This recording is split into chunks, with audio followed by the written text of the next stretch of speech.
Hi everyone, সবাই কেমন আছেন? আমি কিন্তু তোড়জোড় করে শুরু করে দিয়েছি আমার গাছের পরিচর্যা। বিগত দিনগুলিতে আমি বেশিরভাগ সময় গাছকে না খাইয়ে রাখতাম। তার মানে হচ্ছে প্রতি মাসে মাসে নিয়ম করে যেভাবে খাবার দিতে হয় সেটা কিন্তু আমি একদমই করতাম না। তো এখন আমি সেটা আসলে চাচ্ছি আর না করতেই নিয়মিত গাছকে আমি খাবার দেবো যেভাবে দিতে হবে। নিয়মিত বলতে আমি প্রতি মাসে বোঝাচ্ছি।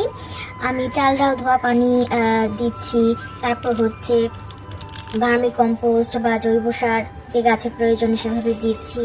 তো আজকে ছিল আমার এক ডে, মানে হচ্ছে ডিমের খোসাগুলোকে রোদ্রে ভালো করে শুকিয়ে তারপর মচমচ করে হাত দিয়ে গুঁড়ো করে সব গাছে প্রয়োজন মতো দিয়ে দিচ্ছি।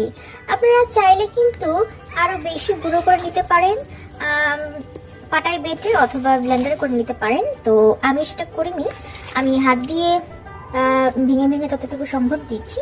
সো এটা আস্তে আস্তে গাছ এর থেকে হচ্ছে খাবার গ্রহণ করে নেবে। এটা যত দিন যাবে তত একদম মাটির সাথে মিশে যাবে। তো গুঁড়া করে যদি দিতাম তাহলে তাড়াতাড়ি হয়তো গাছ এটা থেকে খাদ্য নিতে পারতো। এটা হচ্ছে ক্যালসিয়ামের সোর্স। আমাদের যেরকম ক্যালসিয়ামের প্রয়োজন আছে ঠিক তেমনি গাছেরও প্রয়োজন আছে। সো এই তো প্রায় সবগুলো গাছই আজকে আমি দিয়ে দিচ্ছি।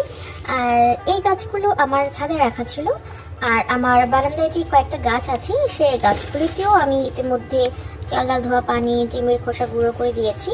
আর যেগুলোতে প্রয়োজন জৈব সার, ভার্মি কম্পোস্ট সবগুলো দিয়েছি। তো আমি চাচ্ছি এই বছরটা খুব ভালো করে গাছদের পরিচর্যা করব এবং এন্ড অফ দ্য ডে আমি কেমন রেজাল্ট পাই সেটা আপ টু ডেট আপনাদেরকে জানাবো। Thank you so much.